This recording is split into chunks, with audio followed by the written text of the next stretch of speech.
Hello बच्चों, आज की इस वीडियो में हम करने वाले क्लास 12th के chapter 1 electric field and charge का पार्ट 2, जिसमें हमारा सबसे पहला टॉपिक है torque on dipole in uniform electric field. ये इलेक्ट्रिक फील्ड हमने एक डाइपोल ले लिया, इस पे पॉजिटिव और नेगेटिव चार्ज होता है। पॉजिटिव चार्ज पे फोर्स किधर लगेगा? इलेक्ट्रिक फील्ड के डायरेक्शन में, वो भी कितना होगा?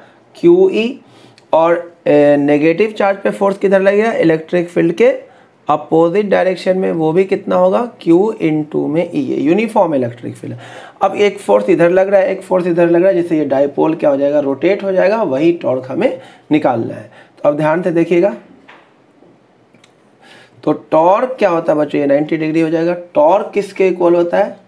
फोर्स इंटू में परपेंडिकुलर डिस्टेंस। तो फोर्स तो यहाँ पर दिख रहा है कितना लग रहा है? Q इंटू E, और परपेंडिकुलर डिस्टेंस कितना हो गया? D। इक्वेशन नंबर 1 इसे लिख देते हैं। अब D निकाल लेते हैं। देखो बच्चों, ये इलेक्ट्रिक फील्ड है और ये नेगेटिव टू पॉजिटिव क्या होता है? Dipole moment P। तो ये उसके बीच का एंगल हो गया। थीटा किसके बीच का एंगल हो गया? Theta is angle between electric field vector and dipole moment vector, क्योंकि डाइपोल मोमेंट का डायरेक्शन नेगेटिव टू पॉजिटिव होता है। अब इस ट्रायंगल में हम लगा देते हैं साइन थीटा। तो साइन थीटा किसके इक्वल हो जाएगा? Perpendicular upon hypotenuse. हाइपोटेनियस क्या होगा? डाइपोल का लेंथ। और डाइपोल का लेंथ सबको पता होता है 2a होता है। तो d किसके इक्वल हो जाएगा? 2a sine theta. तो इसको इक्वेशन नंबर 1 में पुट कर दीजिए। Put in equation number 1। तो टॉर्क किसके इक्वल हो जाएगा? Q इंटू E इंटू में 2a sine theta. Q into 2a क्या हो जाएगा? Dipole moment. तो टॉर्क का फॉर्मूला क्या हो जाएगा? Q इंटू में P इंटू में साइन थीटा। तो टॉर्क को आप लिख सकते हैं PE साइन थीटा। इतना टॉर्क लगने वाला है डाइपोल के अंदर। और इसे अगर हम वेक्टर फॉर्म में लिखें तो साइन थीटा, तो क्या आ जाएगा? P vector cross E vector. तो ये हो गया टॉर्क का एक्सप्रेशन। थीटा किसके बीच का एंगल? मैंने यहाँ पे लिख दिया।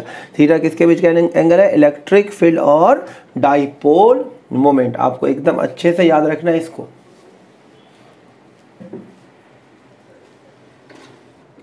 अब नेक्स्ट देखिए बच्चों, स्पेशल केस। अगर पहला केस देखिए, अगर ये हो गया इलेक्ट्रिक फील्ड और डाइपोल मोमेंट किधर होता है? Negative to positive. तो ये हो गया डाइपोल मोमेंट का डायरेक्शन। यानी कि इलेक्ट्रिक फील्ड और डाइपोल मोमेंट के बीच में अगर एंगल बन जाए 0, क्या बन जाए? एंगल 0। तो इस केस में क्या हो जाएगा? टॉर्क क्या हो जाएगा? PE साइन 0, और साइन 0 क्या होता है? 0। तो टॉर्क क्या आ जाएगा? 0। जब डाइपोल मोमेंट और इलेक्ट्रिक फील्ड के बीच में एंगल 0 होता है, इस सिचुएशन को बोलते हैं स्टेबल इक्विलिब्रियम, क्योंकि टॉर्क क्या हो जाता है यहाँ पर? 0। Stable equilibrium. और नेक्स्ट केस देखिए, अगर इलेक्ट्रिक फील्ड इधर और डाइपोल मोमेंट इधर, नेगेटिव टू पॉजिटिव होता है डाइपोल मोमेंट का डायरेक्शन, यानी इस केस में थीटा कितना हो जाएगा? 180 डिग्री। तब भी टॉर्क क्या आ जाएगा? PE sign 180। साइन 180 भी क्या होता है? 0। तो अगेन क्या हो जाएगा? टॉर्क 0। और इस सिचुएशन को बोलते हैं अनस्टेबल इक्विलिब्रियम। Unstable equilibrium. जब थीटा 0 होगा तो स्टेबल इक्विलिब्रियम, थीटा 180 होगा तो अनस्टेबल इक्विलिब्रियम। थीटा है क्या? डाइपोल मोमेंट और इलेक्ट्रिक फील्ड के बीच का एंगल। और थर्ड केस देखिए, अगर थीटा कितना होगा? 90। तो इस केस में टॉर्क क्या आ जाएगा? PE साइन 90, और साइन 90 क्या होता है? मैक्सिमम, यानी 1। तो ये मैक्सिमम टॉर्क हो जाएगा कितना? PE। ने जब भी बोले कि आपको मैक्सिमम टॉर्क निकालना है तो आपको थीटा क्या ले लेना है? 90 ले लेना है। नेक्स्ट पॉइंट देखिए बच्चों, टॉर्क किसके इक्वल होता है? P vector cross E vector के। तो याद रखना, जो A क्रॉस B का डायरेक्शन होता है वो A और B दोनों के परपेंडिकुलर होता है। यानी कि जो टॉर्क वेक्टर होगा वो P वेक्टर के भी परपेंडिकुलर होगा, और टॉर्क वेक्टर जो होगा वो E वेक्टर के भी परपेंडिकुलर होगा। ये बात आपको याद रखनी है। आपके 1 मार्क में ये क्वेश्चन आ सकते हैं। अगर आपसे बात पूछा जाए net force on dipole in uniform electric field, तो ये इलेक्ट्रिक फील्ड था और इसमें एक डाइपोल रखा हुआ था माइनस, और ये था प्लस था, तो प्लस पे फोर्स लग रहा था इधर F is equal to Q E, और माइनस पे फोर्स लग रहा था इधर F is equal to Q E. तो दो इक्वल फोर्स अपोजिट डायरेक्शन में लग रहा था, नेट फोर्स ऑन डाइपोल क्या आ जाएगा, जीरो। और डाइपोल पे एक माइनस का चार्ज होता है, एक प्लस का चार्ज होता है, तो नेट चार्ज क्या हो जाएगा, Q माइनस क्यू, ये भी क्या हो जाएगा, जीरो। लेकिन डाइपोल में रोटेशन तो होता है, टॉर्क तो होता है, तो टॉर्क क्या होगा, नॉट इक्वल टू जीरो। ये यूनिफॉर्म इलेक्ट्रिक फील्ड की बात है, नॉन यूनिफॉर्म में बातें अलग होंगी। नेक्स्ट देखो बच्चों, नेक्स्ट टॉपिक है potential energy of dipole in uniform electric field. Physics में जब भी पोटेंशियल एनर्जी आता है वहाँ पे क्या आता है, वर्क डन आता है। तो ये कौन सा वर्क डन है, it is work done against torque of dipole. जैसे ये एक डाइपोल था इलेक्ट्रिक फील्ड में, ये इधर घूम रहा है, और अगर आपको इस डाइपोल को टॉर्क के अगेंस्ट घुमाना है, यानी ऐसे घूम रहा है, इसे आपको इधर घुमाना है, तो इसके लिए आपको एक्सटर्नल वर्क करना होगा। यही एक्सटर्नल वर्क क्या कहलाएगा, पोटेंशियल एनर्जी ऑफ डाइपोल। यानी टॉर्क के अगेंस्ट जो वर्क किया जाएगा वही डाइपोल का क्या होगा, पोटेंशियल एनर्जी। तो चलिए क्या करते हैं, पहले के स्मॉल वर्क डन निकाल लेते हैं, डी डब्ल्यू, छोटा सा डिस्प्लेसमेंट देने के लिए छोटा सा वर्क डन। यानी कि ये वर्क डन है क्या, ये वर्क डन है बच्चों इस डाइपोल में टॉर्क के अगेंस्ट स्मॉल डिस्प्लेसमेंट देने के लिए जो वर्क करना होगा। तो वर्क डन का फॉर्मूला क्या होता है, फोर्स इनटू में डिस्प्लेसमेंट, ये हो गया। बट यहाँ पे रोटेशन हो रहा है, तो फोर्स की जगह कौन ले लेगा, टॉर्क ले लेगा, और डिस्प्लेसमेंट की जगह कौन ले लेगा, एंगुलर डिस्प्लेसमेंट डी थीटा। और हम जानते हैं टॉर्क हमने पीछे निकाला किसके इक्वल आया था, पी साइन थीटा इनटू में डी थीटा। अब कंप्लीट वर्क निकालने के लिए हम दोनों तरफ क्या कर देंगे, इंटीग्रेट, तो डी डब्ल्यू का इंटीग्रेशन कर देंगे इधर, और इधर हो जाएगा पी साइन थीटा का इंटीग्रेशन। डी डब्ल्यू का इंटीग्रेशन डब्ल्यू हो जाएगा, पी कांस्टेंट बाहर हो जाएगा, यहाँ बचेगा साइन थीटा का इंटीग्रेशन। कहाँ से कहाँ तक, इनिशियल एंगल से लेकर के फाइनल एंगल तक। पहले कहाँ पर था एंगल, कितना एंगल बन रहा था, रोटेट करने के बाद कितना एंगल बना। जैसे ये हो गया, इस डायग्राम में देखा जाए, ये हो गया θ1 और ये वाला पूरा हो गया θ2। तो अब हमें इसे इंटीग्रेट कर देना है, तो क्या आ जाएगा, पी साइन थीटा का इंटीग्रेशन क्या हो जाएगा, माइनस का कॉस थीटा, कहाँ से कहाँ तक, θ1 से लेकर θ2। एक बार डालेंगे अपर लिमिट, तो अपर लिमिट डालेंगे तो माइनस कॉस θ2, बीच में लिखेंगे माइनस, और फिर लोअर लिमिट डालेंगे तो माइनस का कॉस θ1 होगा, तो ये प्लस का कॉस θ1 हो जाएगा। तो वर्क डन का रिजल्ट आ गया final, W is equal to P cos θ1 minus cos θ2।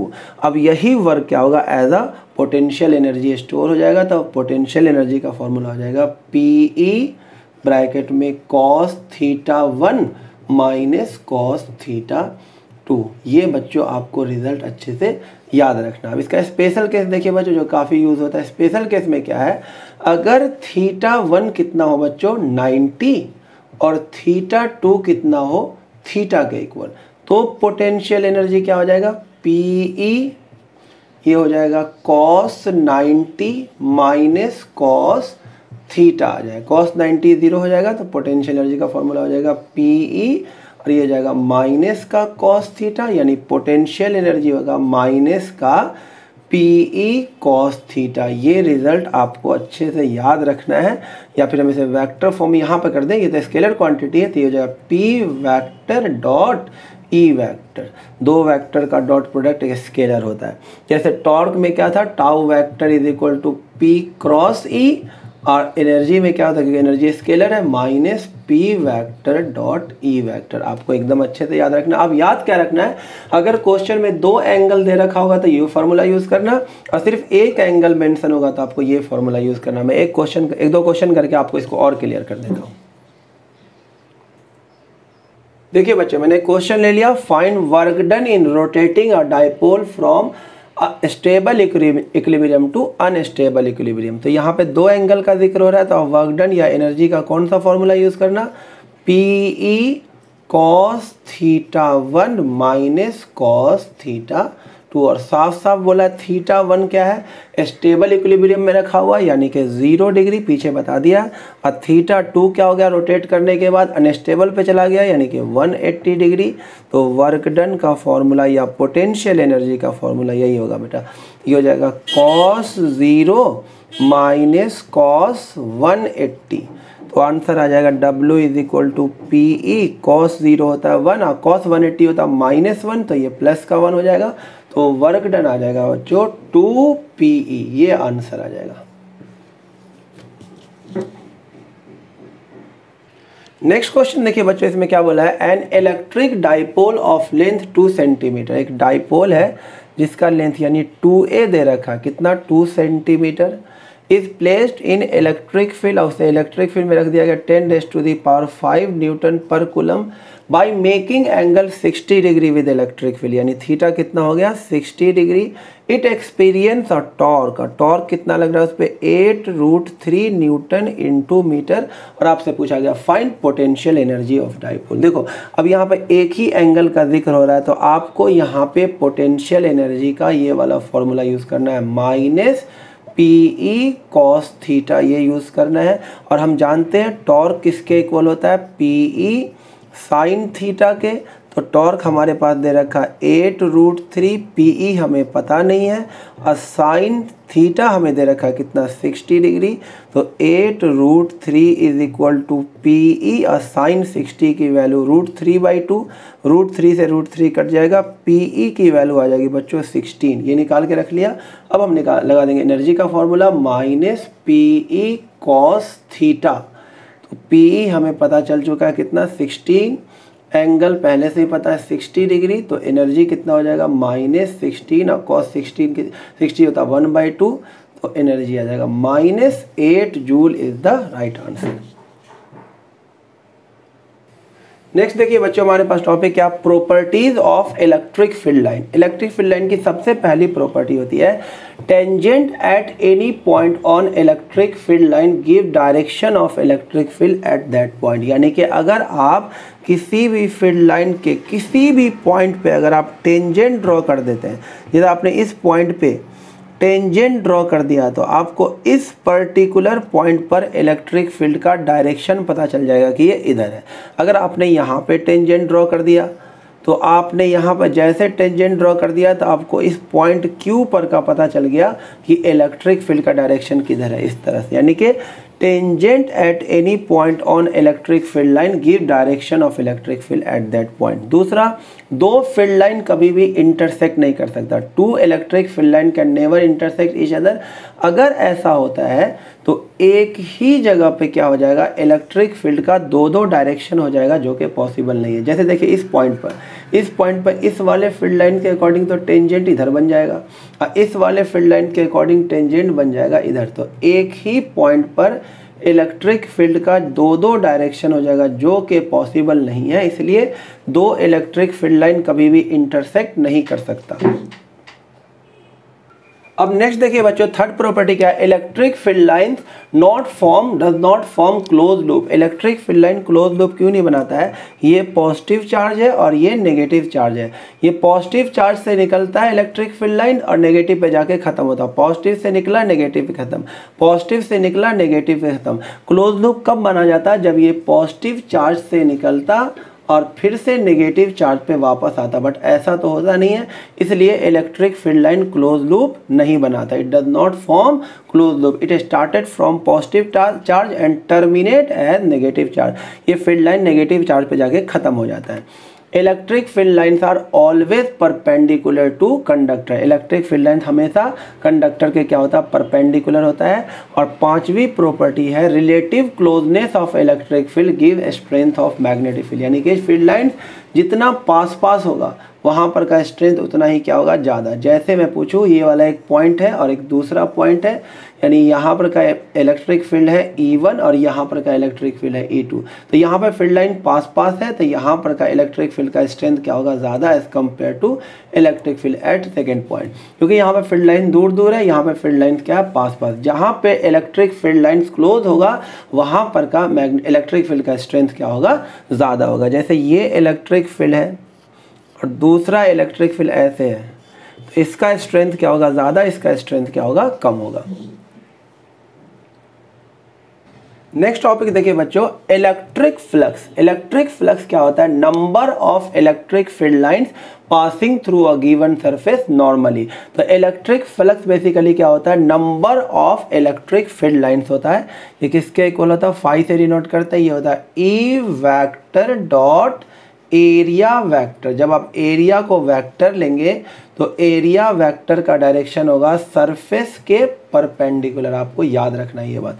जब ये डॉट प्रोडक्ट खुल जाएगा तो क्या आ जाएगा, ई ए कॉस थीटा, और ये थीटा किसके बीच का एंगल है, theta is angle between electric field vector and area vector. Theta जो फ्लक्स है कौन सी क्वांटिटी है, दो वेक्टर का डॉट प्रोडक्ट हमेशा क्या होता है, स्केलर।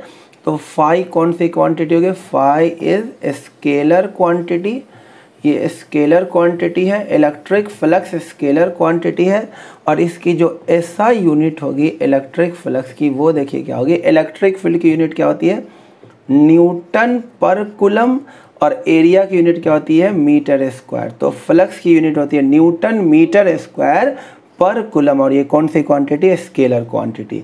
याद रखें स्पेशल केस देखिए, अगर इलेक्ट्रिक फील्ड इधर सरफेस ऐसे रखा हुआ था, सरफेस का एरिया क्या होता है, सरफेस के परपेंडिकुलर, तो इसका एरिया हो जाएगा सरफेस के परपेंडिकुलर, तो ये एरिया वेक्टर हो जाएगा। दोनों के बीच में एंगल कितना हो गया, 0 डिग्री। और जब एंगल 0 होगा तो इस केस में फ्लक्स होगा मैक्सिमम, क्योंकि ये क्या हो जाएगा, ई ए कॉस 0, और कॉस 0 की सबसे ज़्यादा वैल्यू होती है 1, तो ये हो जाएगा मैक्सिमम फ्लक्स हो जाएगा ई ए। और इलेक्ट्रिक फील्ड ऐसे, एरिया ऐसे रखा हुआ है, तो इसका एरिया का जो डायरेक्शन हो जाएगा वो इसके ऊपर परपेंडिकुलर हो जाएगा। इस केस में थीटा कितना हो जाएगा, 90 डिग्री। देखिए इलेक्ट्रिक फील्ड इधर है, एरिया ऊपर है, तो इस केस में फ्लक्स क्या हो जाएगा, ई ए कॉस 90, और कॉस 90 क्या होता है बच्चों, 0, तो फ्लक्स क्या आ जाएगा, 0। यानी जब भी स्टार, इंपॉर्टेंट केस है याद रखना, जब भी इलेक्ट्रिक फील्ड और एरिया वेक्टर के बीच में एंगल 90 होगा तो इलेक्ट्रिक फ्लक्स कितना होगा, 0। नेक्स्ट कॉन्सेप्ट देखिए बच्चों, अगर सरफेस XY प्लेन में है तो उसके एरिया का जो डायरेक्शन होगा बच्चों याद रखना, Z एक्सिस के अलॉन्ग होगा, यानी कि K कैप के अलॉन्ग होगा। याद रखिए Z एक्सिस के अलॉन्ग।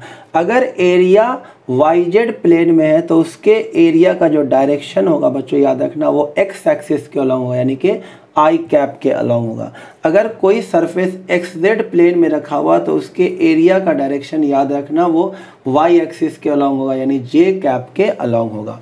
उसी तरह से अगर आपको इलेक्ट्रिक फील्ड का किसी सरफेस के प्लेन के साथ एंगल दे रखा है थीटा, तो एरिया वेक्टर के साथ एंगल थीटा नहीं होगा, एरिया वेक्टर के साथ एंगल कितना हो जाएगा, 90 माइनस थीटा। यानी किसी क्वेश्चन में बोले इलेक्ट्रिक फील्ड जो है प्लेन के साथ एंगल बना रहा है 60 डिग्री, तो आप ये जो फ्लक्स लगाओगे phi is equal to E A cos theta, तो इसमें आप थीटा 60 मत लेना, इस केस में आपको थीटा लेना पड़ेगा 30 डिग्री, क्योंकि अगर प्लेन के साथ एंगल 60 डिग्री है तो एरिया वेक्टर के साथ एंगल कितना हो जाएगा, 30 डिग्री होगा। ये चीज़ आप एकदम ध्यान से रखना, जो एंगल प्लेन के साथ होगा वो एरिया के साथ वही एंगल नहीं होगा, आपको 90 में से क्या करना होगा, माइनस करना होगा। तो आंसर क्या आ जाएगा, ई ए कॉस 30 होता है √3/2। ये चीज़ आप एकदम ध्यान रखना। यानी बच्चों आपको क्या याद रखना, if angle between electric field and plane of surface area is theta, तो क्या होगा, angle between electric field and area vector कितना हो जाएगा, 90 माइनस थीटा। क्योंकि फ्लक्स वाले फॉर्मूले में ये जो ई ए कॉस थीटा है, ई ए कॉस थीटा, ये थीटा किसके बीच का एंगल है, इलेक्ट्रिक फील्ड और एरिया वेक्टर का, याद रखिएगा। अब देखो बच्चों, इलेक्ट्रिक फ्लक्स को समझने के लिए दो अच्छे क्वेश्चन ले लिए हैं। पहला क्वेश्चन क्या, find flux through an area of इतना इन XZ प्लेन, जो एरिया वो XZ प्लेन में है विद इलेक्ट्रिक फील्ड। तो आपको पता है फ्लक्स का फॉर्मूला क्या होता है बच्चों, ई वेक्टर डॉट एरिया वेक्टर, ये सबको पता है। या आप इसको बोल दें इलेक्ट्रिक फील्ड तो आपको दे ही रखा है, तो बस आपको एरिया निकाल लेना है। तो एरिया कितना हो जाएगा, एरिया वेक्टर हो जाएगा 25 सेंटीमीटर स्क्वायर है। तो इसको 10⁻⁻⁴ से मल्टीप्लाई कर दोगे तो ये मीटर स्क्वायर में आ जाएगा, आ गया एक्सा यूनिट में। और ये XZ प्लेन में रखा हुआ है तो इसका डायरेक्शन होगा y के अलोंग, यानी यहाँ पे लग जाएगा J कैप, यानी इलेक्ट्रिक एरिया वेक्टर हो जाएगा 0 I cap 25 × 10⁻⁻⁴ J cap plus 0 K cap, ये हो गया। और इलेक्ट्रिक फील्ड दे रखा है तो फ्लक्स निकालना हमें E vector dot area vector dot product कैसे किया जाता है, I वाले को I से मल्टीप्लाई, इसको 0 से मल्टीप्लाई 0, -3 को 25 से मल्टीप्लाई -75 × 10⁻⁻⁴, 4 को मल्टीप्लाई करना है 0 से, ये 0 हो जाएगा। तो फ्लक्स आ जाएगा -75 × 10⁻⁴ न्यूटन मीटर स्क्वायर पर कूलम, ये आ गया इलेक्ट्रिक फ्लक्स। अब इस केस में एक सर्कल दे रखा जिसका रेडियस 1 मीटर है और इलेक्ट्रिक फील्ड इतना दे रखा, और ये इलेक्ट्रिक फील्ड प्लेन के साथ एंगल बना रहा है, कितना देखिए प्लेन के साथ एंगल बना रहा है 60 डिग्री। तो आपको फ्लक्स निकालना है थ्रू दिस कॉइल। तो फ्लक्स का फॉर्मूला लगा दीजिए EA cos थीटा, ई दे ही रखा है 20/π, सर्कल का एरिया होता है πr², और एंगल जो होता है वो इलेक्ट्रिक फील्ड और एरिया के बीच में होता है। तो ये होगा एरिया वेक्टर, और ये हुआ इलेक्ट्रिक फील्ड। ये 60 है तो ये कितना हो जाएगा 30, ये हो जाएगा 30। तो आपको 60 नहीं लेना, कितना लेना, 30 डिग्री लेना है। ये पाई से पाई कट जाएगा 20, और r कितना 1 का स्क्वायर 1 cos 30 होता है √3/2। तो आंसर आ जाएगा 10√3 न्यूटन मीटर स्क्वायर पर कूलम, ये आ जाएगा इलेक्ट्रिक फ्लक्स। देखिए बच्चों, नेक्स्ट टॉपिक हमारे पास काफ़ी इंपॉर्टेंट, हर बार एग्जाम में आना इसका तय रहता है, गॉस थ्योरम। गॉस थ्योरम क्या बोलता है बच्चों, it state that total flux through any close surface is equal to 1/ε0 times of charge enclosed by that surface. यानी गॉस थ्योरम क्या होता है, किसी भी क्लोज सरफेस से जो टोटल फ्लक्स पास होता है वो किसके इक्वल होता है, charge enclosed by that surface divided by ε0। यही है बच्चों गॉस थ्योरम। और इसको अच्छे से लिखे तो बच्चों फ्लक्स का फॉर्मूला क्या होता है, phi is equal to E vector dot area vector. लेकिन अगर हमें स्मॉल फ्लक्स निकालना होगा डी फाई, तो एरिया भी क्या हो जाएगा, स्मॉल हो जाएगा, यानी ई vector dot D A vector. D A vector मतलब स्मॉल एरिया वेक्टर। अब स्मॉल चीज़ से लार्ज चीज़ कैसे निकालते हैं फिजिक्स में, दोनों तरफ क्या कर दीजिए, इंटीग्रेट कर दीजिए। तो ये हो जाएगा ई vector dot D A vector, और ये डी फाई का इंटीग्रेशन क्या हो जाएगा, फाई। तो टोटल फ्लक्स किसके इक्वल हो गया, ई vector dot D A vector. ये भी होता है टोटल फ्लक्स, या तो आप टोटल फ्लक्स ऐसे लिख सकते हैं या तो टोटल फ्लक्स ऐसे लिख सकते हैं। ये है डायरेक्ट टोटल फ्लक्स लिखने का फॉर्मूला। इसमें क्या, पहले स्मॉल फ्लक्स निकाला, उसे क्या कर दिया, इंटीग्रेट कर दिया। ये मैंने जो गोल सा बनाया, ये बनाया फॉर क्लोज सरफेस। तो गॉस थ्योरम क्या बोलता है, जो टोटल फ्लक्स होगा थ्रू एनी क्लोज सरफेस, ये टोटल फ्लक्स है। ई डॉट डी ए तो हो गया स्मॉल फ्लक्स, ऐसे इंटीग्रेट कर दिया तो टोटल फ्लक्स हो गया। ये किसके इक्वल होगा, चार्ज इनक्लोज डिवाइडेड बाय ε0। ये आपको अच्छे से याद रखना। जैसे ये क्लोज सरफेस, एक छोटा सा क्वेश्चन लेता हूँ, यहाँ पे 2q है, 3q है, -q है और 4q है। आपसे पूछा जाए find flux through this close surface, तो आपका आंसर होगा फ्लक्स किसके इक्वल होता है, चार्ज इनक्लोज डिवाइडेड बाय ε0। तो आंसर आ जाएगा चार्ज इनक्लोज में कितना हो गया 5, और एक माइनस होगा तो 4q अपॉन में क्या हो जाएगा ε0। अभी इस पे क्वेश्चन करेंगे, फिर गॉस थ्योरम को प्रूफ करके दिखाऊंगा। अब देखिए बच्चों, गॉस थ्योरम को अच्छे समझने के लिए 3-4 क्वेश्चन लेंगे, फिर उसे प्रूफ करेंगे, फिर उसका एप्लीकेशन करेंगे। अब आपसे इसमें पूछा गया find flux passing through this cube containing dipole inside it. जब क्यूब के अंदर कोई डाइपोल रखा हो तो उससे टोटल फ्लक्स क्या पास होगा। टोटल फ्लक्स का फॉर्मूला गॉस थ्योरम के अकॉर्डिंग क्या होता है, चार्ज इनक्लोज डिवाइडेड बाय ε0। तो आप गौर से देखिए, डाइपोल पर जो नेट चार्ज होता है वो 0 हो जाता है, तो फ्लक्स भी क्या आ जाएगा 0। सेकेंड क्वेश्चन है, सेंटर पे बीचों बीच क्यूब के एक चार्ज रखा हुआ है तो इससे कितना फ्लक्स पास होगा। तो सिंपल सा आंसर है चार्ज इनक्लोज क्यू है डिवाइडेड बाय एप्सिलॉन नॉट हो जाएगा। अगर आपसे पूछा जाए इसके एक फेज से कितना फ्लक्स पास होगा, ये काफ़ी बार एग्जाम में 1 नंबर में आता है, तो आप क्या करोगे, टोटल फ्लक्स है क्यू अपॉन में एप्सिलॉन नॉट और एक फेज से पूछा जाए तो ये 6 हिस्सों में क्या आ जाएगा, डिवाइड हो जाएगा। यानी एक फेज से कितना फ्लक्स पास होगा, क्यू अपॉन में 6 एप्सिलॉन नॉट। उसी तरह से नेक्स्ट क्वेश्चन देखिए क्या है, two charges 4q and minus 2q are kept at a, 0 and minus 4a, 0। तो दो चार्ज है, ये ओरिजिन है 0, 0, ये होगा a, 0, ये होगा 2a, 0, ये होगा 3a, 0 और ये हो जाएगा 4a, 0। इधर देखें तो minus a, minus b, minus C 3a, अब माइनस का 4a, 0। तो एक चार्ज रखा हुआ a, 0 पर यानी ये 4q और एक चार्ज रखा हुआ माइनस 4a, यहाँ पर रखा हुआ कौन सा, माइनस का 2q यहाँ पे रखा हुआ है। अब आपसे क्या पूछा गया है, find flux through a sphere of radius 3a। एक स्फीयर जिसका रेडियस 3a है और ओरिजिन कहाँ, सेंटर कहाँ पे है, ओरिजिन पे, तो उसका सेंटर यहाँ पे होगा और रेडियस 3 है, तो रेडियस 3 है तो a 2a 3a इधर भी हो गया और उसके बाद a 2a 3a, ये हो जाएगा रेडियस। तो स्फीयर कुछ ऐसा बनेगा, स्फीयर ऐसा बनेगा। तो टोटल फ्लक्स का फॉर्मूला क्या होता है, charge enclose divided by epsilon not.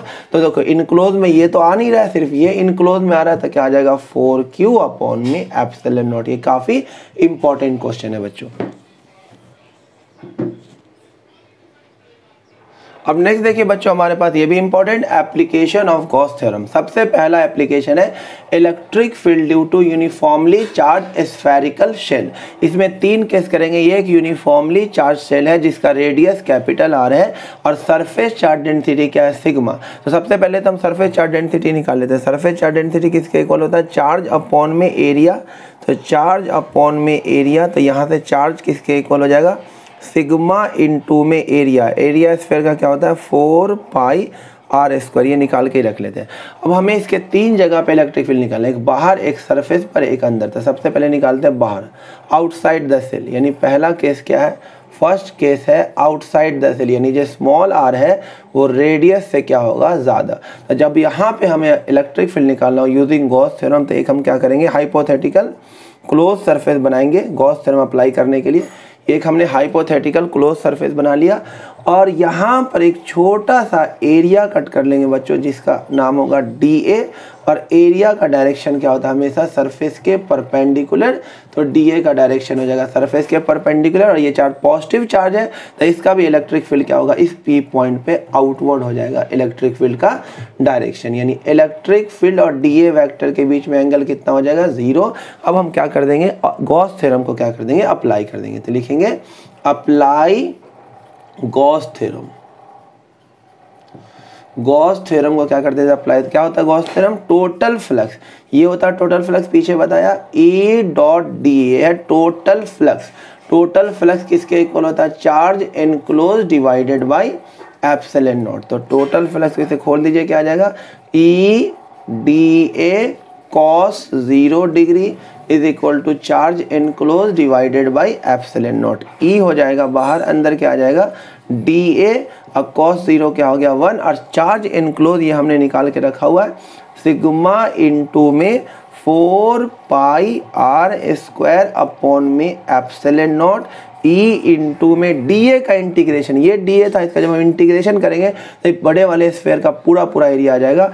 और स्फीयर का एरिया क्या होता है 4 पाई, हमने इसको इंटीग्रेट करें तो इसका रेडियस लेंगे, इसका रेडियस क्या है स्मॉल r, तो 4 पाई आर स्क्वायर सिग्मा इंटू में 4 pi capital R square upon epsilon naught.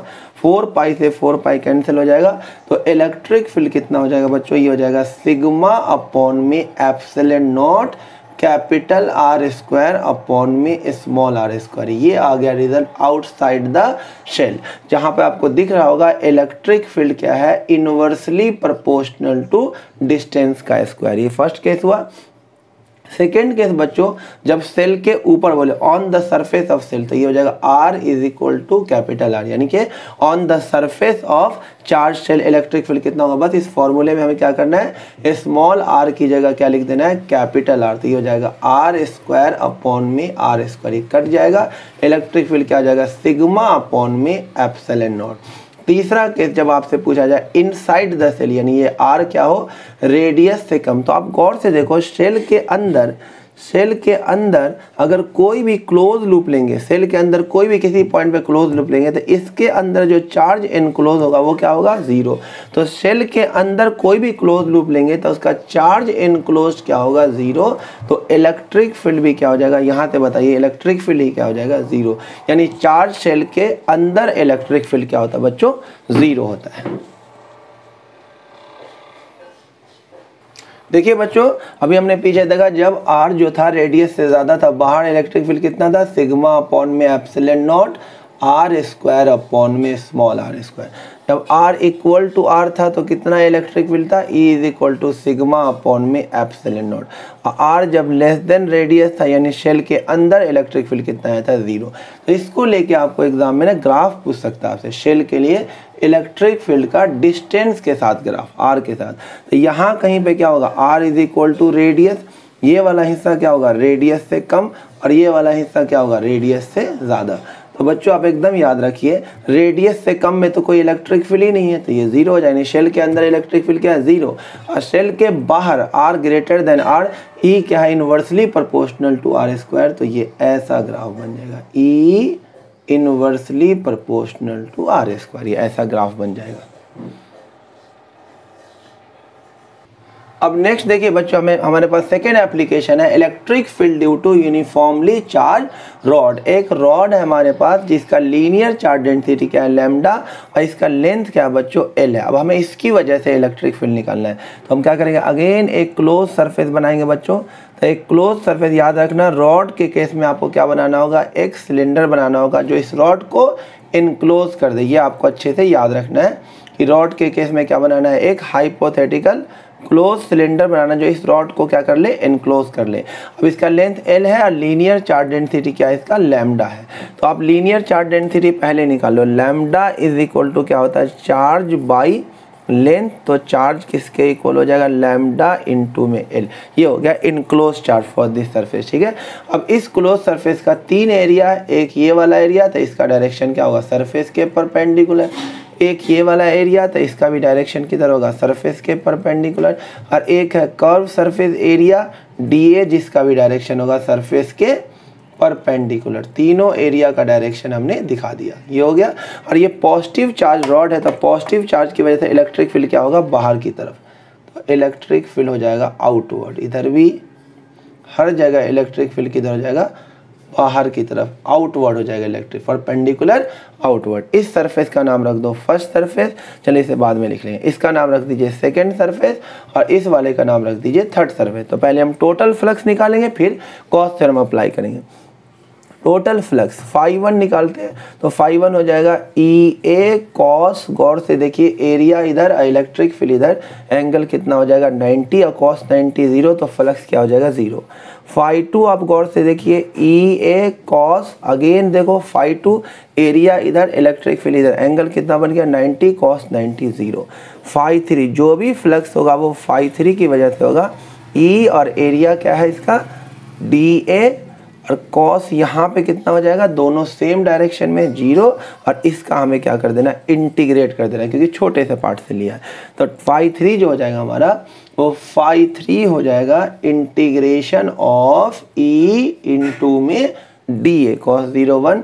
तो φ3 आ जाएगा E बाहर, और ये हो जाएगा DA का इंटीग्रेशन। तो φ3 हो जाएगा E और DA का इंटीग्रेशन। सिलेंडर है, सिलेंडर का कर्व सरफेस एरिया क्या होता है 2 पाई R इंटू H, H की जगह क्या लिखा हुआ, L लिखा हुआ। तो ये आ गया टोटल फ्लक्स क्या आ जाएगा, φ1 प्लस φ2 प्लस φ3, बाकी तो जो दोनों 0 है, तो टोटल फ्लक्स यही हो जाएगा E इंटू में 2 पाई RL। टोटल फ्लक्स आ गया। अब हम क्या अप्लाई कर देंगे, Gauss theorem. Apply Gauss theorem apply जैसे करेंगे हम गॉस थ्योरम, तो हमारे पास क्या मिल जाएगा, total flux is equal to charge enclose divided by epsilon naught. Total flux की जगह लिख दीजिए E इंटू में 2πRL और charge enclose divided by epsilon naught. तो E इज इक्वल टू गया charge enclose divided by 2πRL epsilon naught. Equation 1 ले लीजिए। अब लैम्डा किसके इक्वल होता है? Charge by length. तो चार्ज किसके इक्वल हो गया? Lambda into L. इसे इक्वेशन नंबर 1 में क्या कर दीजिए? पुट कर दीजिए। तो इलेक्ट्रिक फील्ड आ जाएगा लैम्डा एल अपॉन में 2πRL एप्सिलॉन नॉट। एल से एल कट जाएगा, इलेक्ट्रिक फील्ड क्या आ जाएगा? लैम्डा अपॉन में 2π एप्सिलॉन नॉट इंटू आर। अब गौर से देखिए इलेक्ट्रिक फील्ड इनवर्सली प्रोपोर्शनल हो गया किसके? आर की।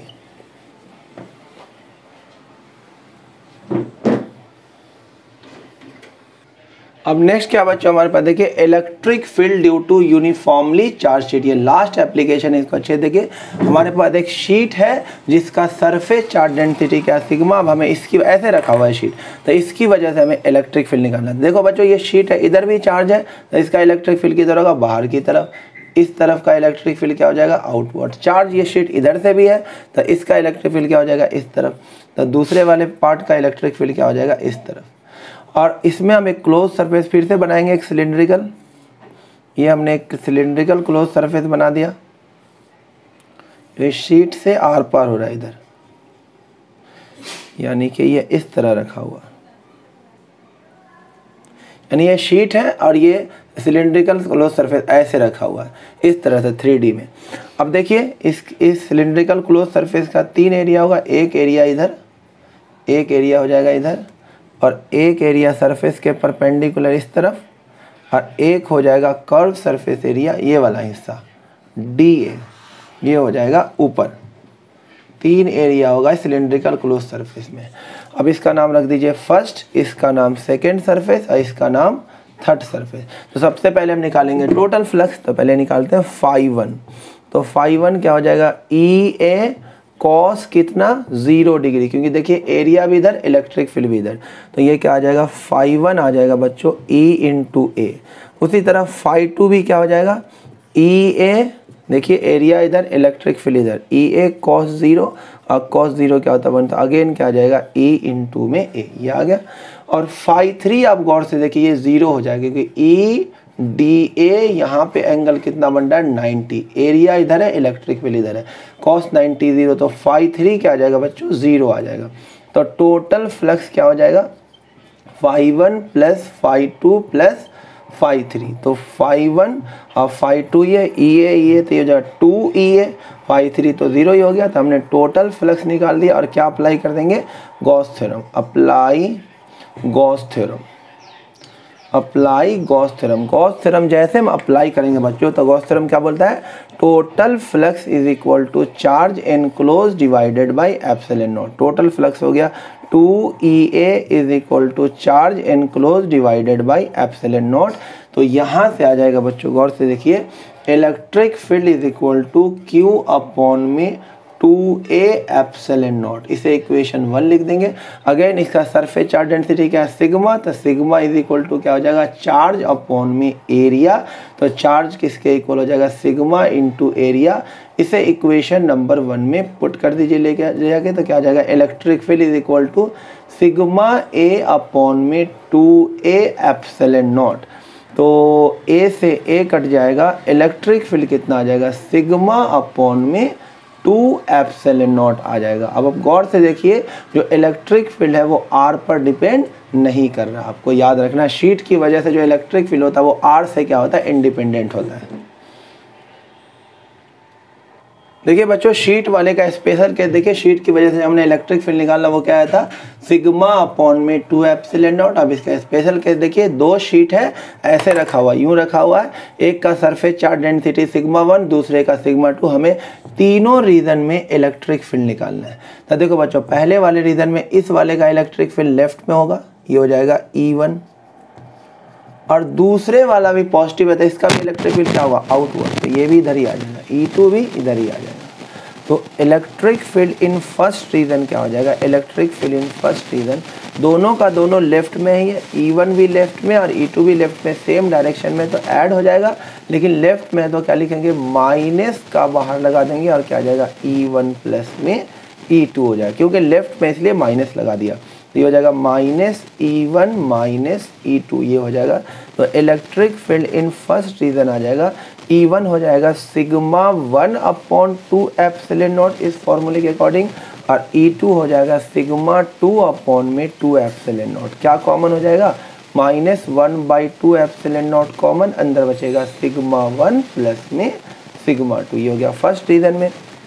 उसी तरह से सेकेंड रीजन की बात अगर हम कर ले तो इस वाले का इलेक्ट्रिक फील्ड होगा राइट साइड में यानी E1, और इसका इलेक्ट्रिक फील्ड होगा लेफ्ट साइड में यानी कि E2। अब क्या हो गया, E1 प्लस का हो जाएगा और E2 क्या हो जाएगा, माइनस का, तो ये हो जाएगा E1 माइनस E2, तो ये हो जाएगा sigma 1/2 epsilon naught minus sigma 2/2 epsilon naught. क्या कॉमन हो जाएगा, 1/2 एप्सिलॉन नॉट कॉमन, क्या बचेगा सिग्मा 1 माइनस का सिग्मा 2 आ जाएगा। उसी तरह electric field in third region क्या हो जाएगा, गौर से देखिए, अब ये दोनों का दोनों, पहले वाला का भी राइट साइड में होगा E1 इलेक्ट्रिक फील्ड, और दूसरे वाले का भी इलेक्ट्रिक फील्ड क्या होगा, राइट साइड में, क्योंकि दोनों चार्ज क्या है, पॉजिटिव, इधर ही होगा। तो थर्ड रीजन में इलेक्ट्रिक फील्ड दोनों प्लस हो जाएगा, E1 प्लस में E2, तो सिग्मा 1/2 एप्सिलॉन नॉट प्लस में sigma 2/2 epsilon not. 1/2 epsilon naught common हो जाएगा, क्या आ जाएगा, सिग्मा 1 प्लस में सिग्मा 2, ये आ गया तीनों रीजन में इलेक्ट्रिक फील्ड। अब सब स्पेशल केस, स्पेशल केस का भी सब स्पेशल केस। अब इसी में क्या हो जाए, एक शीट पॉजिटिव हो जाए, दूसरा शीट क्या हो जाए, नेगेटिव हो जाए, तो तीनों रीजन में इलेक्ट्रिक फील्ड क्या होगा, देखिए। तो अब आपको ड्राइव नहीं करना है, बस इसी वाले में क्या करना है, सिग्मा 1 की जगह डाल देना सिग्मा, और सिग्मा 2 की जगह डाल देना माइनस सिग्मा। तो फर्स्ट रीजन में देखिए -1/2 एप्सिलॉन नॉट, सिग्मा 1 की जगह पे क्या डालेंगे, सिग्मा, और सिग्मा 2 की जगह डालेंगे माइनस सिग्मा, तो आंसर क्या आ जाएगा, 0, यानी यहाँ पे इलेक्ट्रिक फील्ड क्या होगा बच्चों, 0। Electric field in second region यानी दोनों प्लेट के अंदर, ये कैपेसिटर है, गौर से देखो, एक प्लेट पॉजिटिव है, एक प्लेट नेगेटिव, तो ये कैपेसिटर है, तो कैपेसिटर के अंदर इलेक्ट्रिक फील्ड कितना देगा, देखिए 1/2 एप्सिलॉन नॉट, सिग्मा 1 की जगह सिग्मा माइनस, और सिग्मा 2 की जगह माइनस सिग्मा, तो माइनस माइनस प्लस हो जाएगा, तो ये हो जाएगा 2 सिग्मा/2 एप्सिलॉन नॉट, ये 2 से 2 कट जाएगा। तो electric field in second region यानी कैपेसिटर के अंदर इलेक्ट्रिक फील्ड कितना होता है, सिग्मा/में एप्सिलॉन नॉट, ये याद रखना, आगे आपको बहुत काम आएगा। और electric field in third region क्या हो जाएगा, 1/2 एप्सिलॉन नॉट, और सिग्मा 1 की जगह पे सिग्मा, और सिग्मा 2 की जगह माइनस सिग्मा, क्या आ जाएगा, इलेक्ट्रिक फील्ड 0। यानी यहाँ पे क्या हो जाएगा, इलेक्ट्रिक फील्ड 0, यानी कि कैपेसिटर के ना तो इधर इलेक्ट्रिक फील्ड होता है, ना तो इधर, बीच में कितना होता है, सिग्मा/में एप्सिलॉन नॉट।